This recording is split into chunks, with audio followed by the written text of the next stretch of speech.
hot minute. I planned to make more videos, but I was just finding it really hard to work on the next one I had up. It like partly it was a very negativity based video, and like it's easy enough to make a negative point once, right?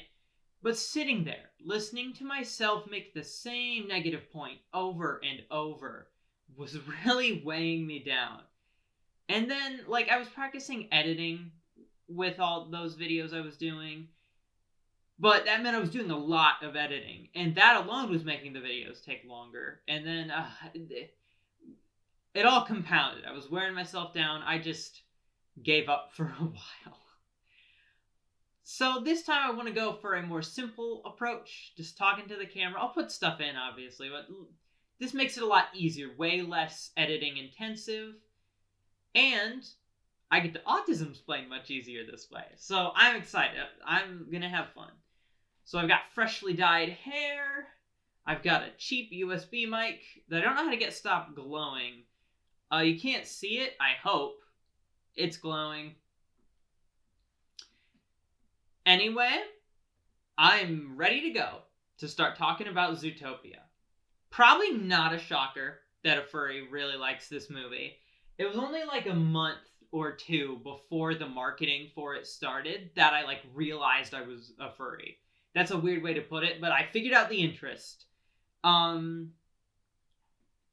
Usually the discussions surrounding this movie are furries enjoying the characters or other people complaining about aspects of the world and story, which, although I very much have thoughts about, it is not what I am here to discuss today. Rather, I want to talk about the art and animation. To clarify in the title, I'm talking specifically about Walt Disney Animation Studios, not Pixar, and also largely talking about the films starting from Tangled. We'll get to the others, but you'll see what I'm talking about when we get into it. That just, that'd be a really long title if I'm trying to include all of that nuance in there. Anyway, calling Zootopia the Highpoint might seem a bold claim, even after clarifying all of that. But this is the whole point of the video, is I'm here to make this argument, so let's get to it. There are two reasons I have for making this claim. The first having to do with the quality of the art and animation. Now, I'm not claiming Zootopia looks the best on a technical level. I would say that belongs to Frozen 2 and Encanto. I got it up here. There we go. They're newer movies, so they simply had better technology. And their level of detail is so gorgeous. Like, I do love the environments in those movies a lot. But that's not to say that Zootopia looks bad nor undetailed. It's not that much older. It's a gorgeous looking movie too. Just not quite to the same level of detail. I would also say it doesn't need to be more detailed. Zootopia kind of, like in 2016, Zootopia hit that point where it looks as detailed as it needs to. I don't think films need to look more detailed than Zootopia. That's not really an argument. That's just, it is kind of an opinion. But there is a more important, part of this whole point, and that has to do with the characters. But to illustrate this, we need to go back in time, which is why I have Toy Story up here. We're counting this as the beginning. Obviously, there were 3D animations before Toy Story, but it's the first 3D animated, fully feature film, so it makes sense to do as the start. Especially for a particular reason, which is the supposed, creation story for how Toy Story came about, which is that Pixar was told their characters looked like they were made of plastic. So they were like, okay, let's make a movie about characters who are made out of plastic. Makes sense. I don't know if that's a true story. I haven't corroborated it, but I choose to believe it, and it's good. It helps me making the points I want to make here, so I am rolling with it. Regardless of if it is true or not, it does help illustrate the point I want to make by including Toy Story here, which is that it's very far from looking realistic. Very far. So that kind of became the goal of 3D animation. Push it as much as we can to aim for the thing we are furthest from. Can we get things looking realistic? The stylization of things, therefore, was kind of lesser. Like, I have my contingent of stylized films that we're going to bring into the discussion later. But that just wasn't the goal. Because the goal was, we need to push this technology, and realism was the way to push it the most. My next thing up here is Shrek. And that's because it's, at least in Western animation. I don't know about like international anything. Like, I'm just talking about in the United States. That's the film that tried to do 3D realistic looking humans. And it does not look good. I find it really funny that Fiona looks better as an ogre than she does as a human. It just didn't work out, and I think studios probably either figured out on their own or looked at that movie and were like, yeah, let's stylize the people more. Let's not try and do realistic humans. It was definitely like later as the franchise continued to like transition to stylized human characters. Even if just for the sake of both Puss in Boots movies, which I think are both a lot better than all of Shrek, which is perhaps controversial. But the video's not about that, so we're moving on. The point of this whole stupid bit is the studio's figuring out, okay, we need to stylize our human characters. We don't want to fall into the uncanny valley like I would say Shrek did.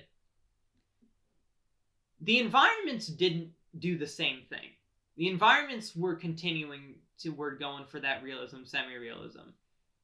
There are exceptions, obviously, like all the time.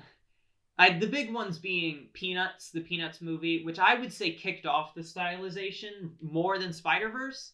That's not the right way to put it. Not more, but it came out first. Okay, and I think it definitely was probably important for those as well. Also, Cloudy with a Chance of Meatballs, environment-wise, I wouldn't say it's necessarily pushing away into a more stylized, I don't know, look, but animation-wise, the way the characters move, it definitely does. But ignoring exceptions, we're talking about general trends.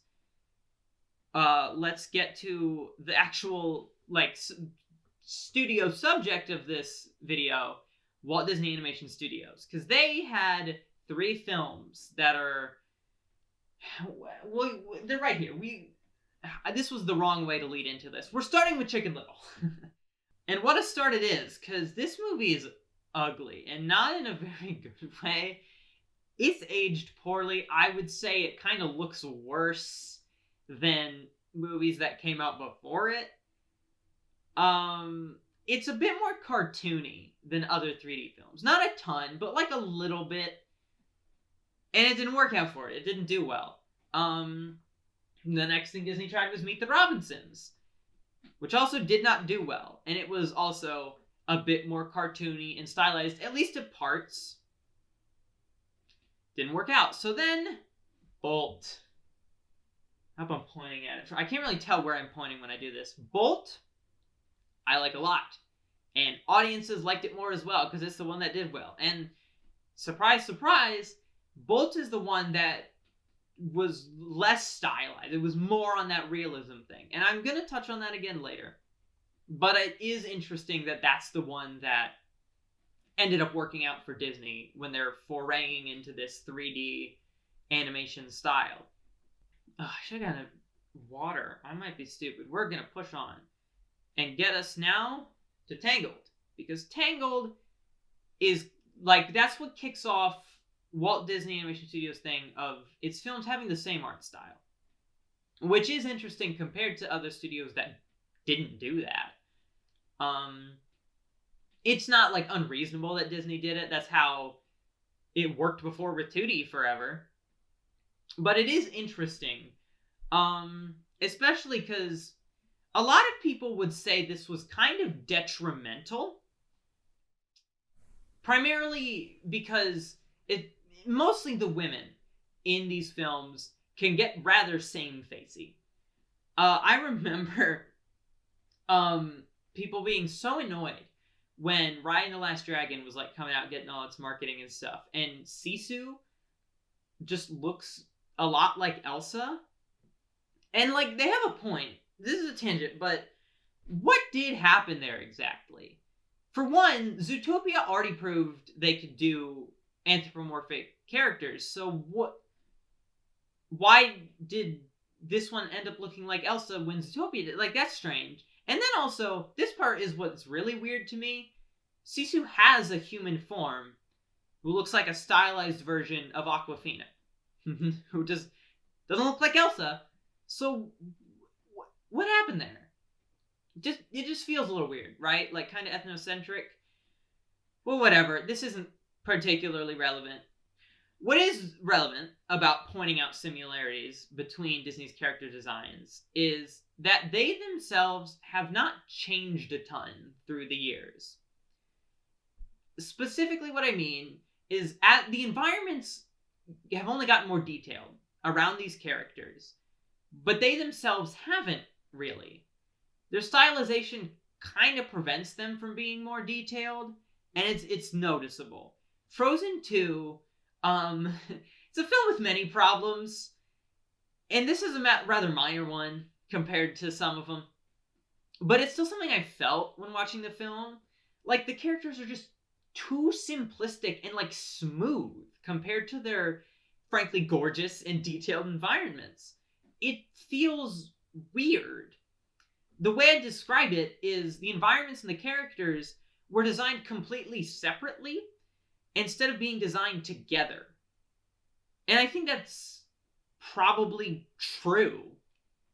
I have a contingent I mentioned of my 3D like stylized movies.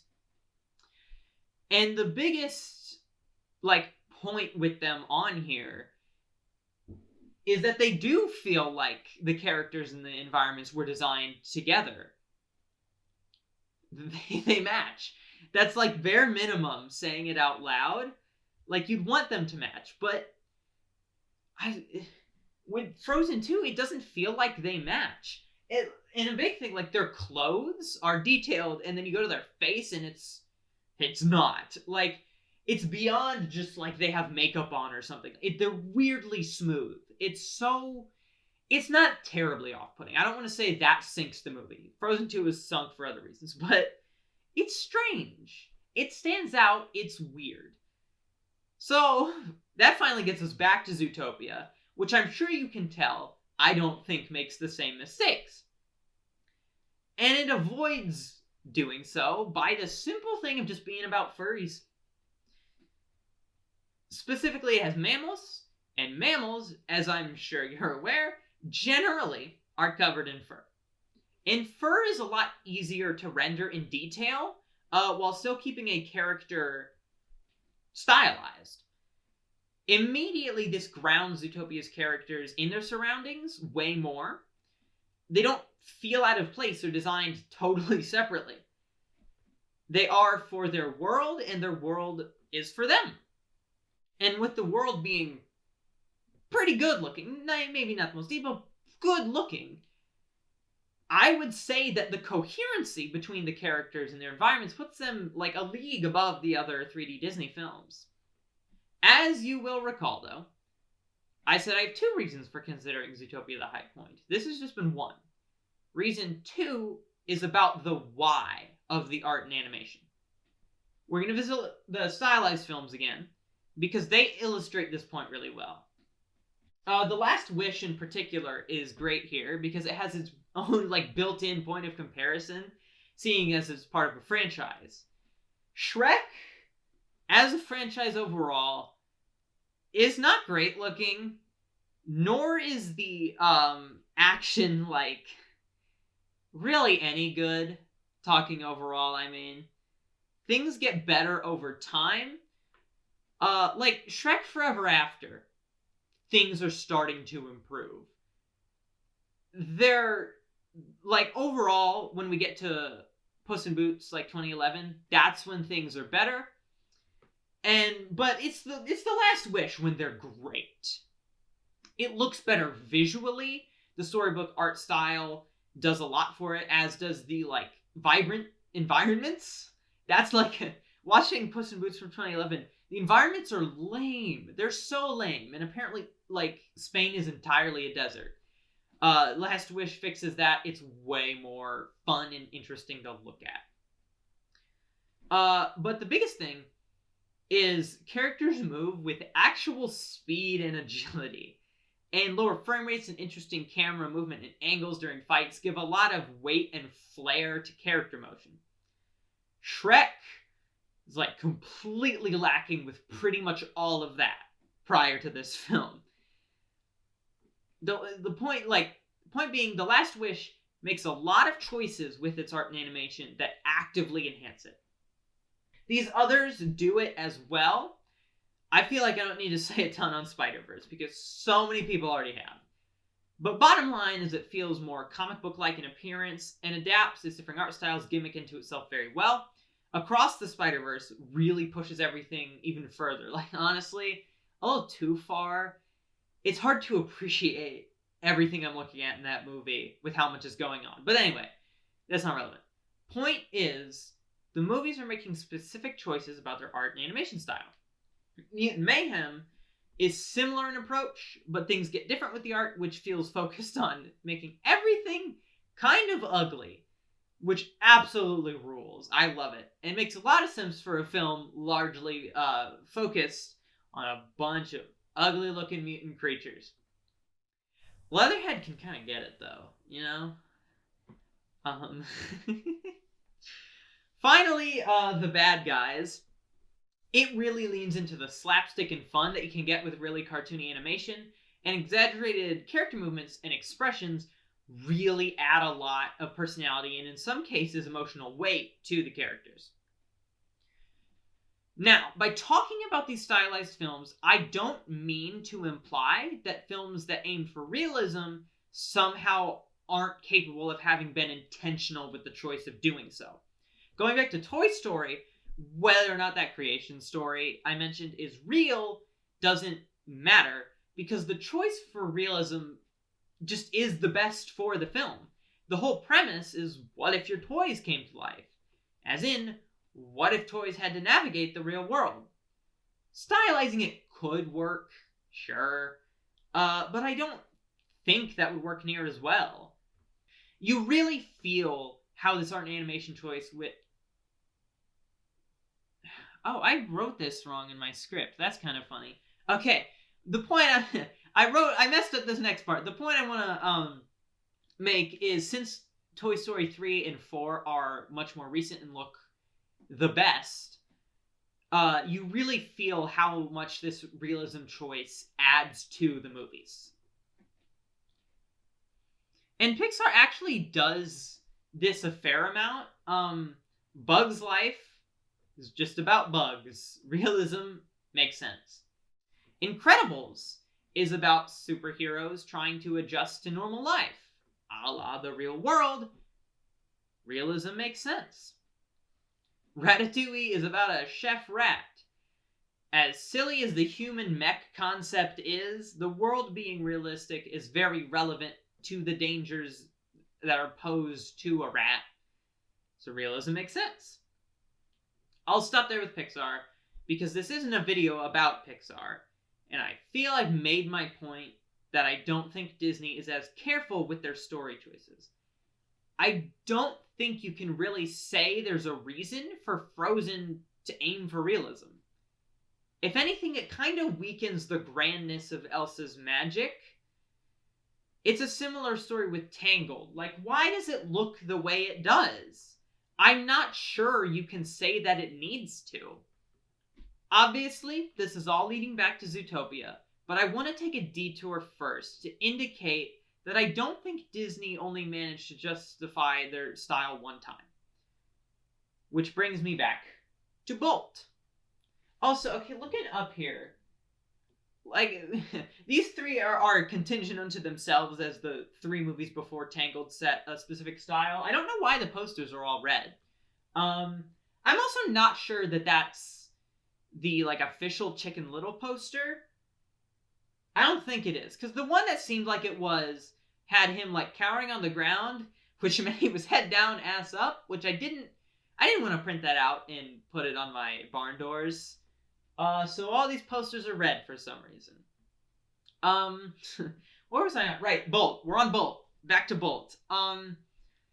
Bolt is literally a film about a TV show character having to learn about and adjust to the real world. You would be insane to go with anything other than realism here. It just makes the most sense.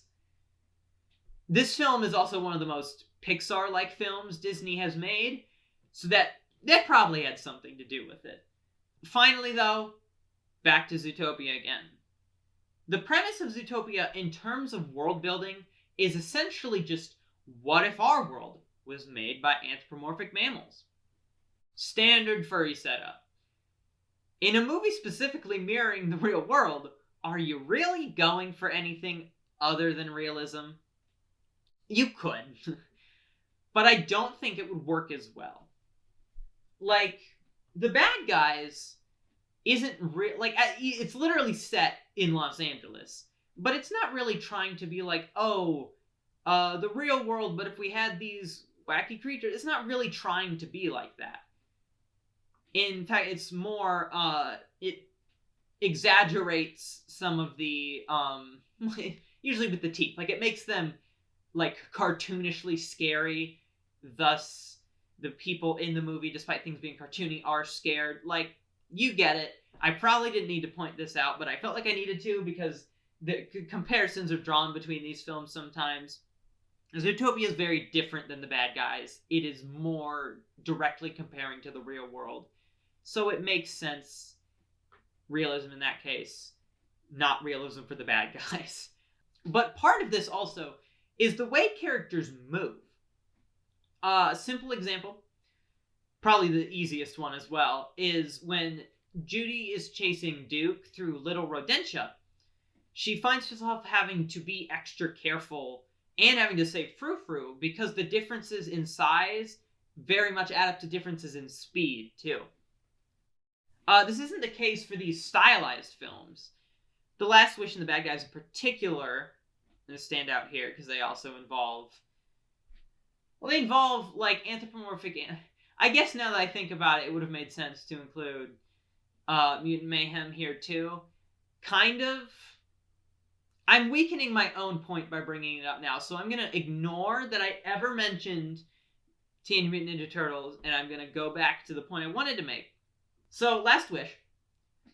The bears do not seem to be limited by their size at all. Like, they keep up with the much smaller cats very easily. Like, there's no real speed discrepancy here. Even the giant at the beginning doesn't really move super slow the way giants are often portrayed to. Like, obviously, not technically as fast as Puss, but way faster than giants usually are. Like, the size difference here is not adding up to much. And then, like, that really is especially true of The Bad Guys, which gets really cartoony with it. I mean, there's literally a whole bit where Piranha literally just runs at the same speed as vehicles on the highway. Completely ridiculous and fun cartoon nonsense. You can't do that in Zootopia. Another example I like in Zootopia, is when Judy has to get a ticket onto this giraffe car. Her bunny skills allow her to do this big jump off her car against this street sign, up to the windshield before rolling on the ground to break her fall. Other characters in Zootopia probably couldn't do this, but characters in these other films could probably do it way easier than Judy did. Zootopia's realism is just directly at play here. Alright, I feel I've laid out the point now. So let's wrap this up. I consider Zootopia to be the high point of 3D Disney animation. because its art and animation are the most coherent looking while still holding up extremely well. And unlike most of Walt Disney Animation Studios' other films, the choice for realism in the art and animation actively benefits the film. These reasons put it above its fellow Disney films, and thus, it's the high point. I hope I've made a reasonable argument. I'm sure you weren't really putting much thought into the style choice of 3D Disney films before this. But regardless of if I've convinced you or not, I hope you've enjoyed, and I hope you have a good rest of your day. See ya!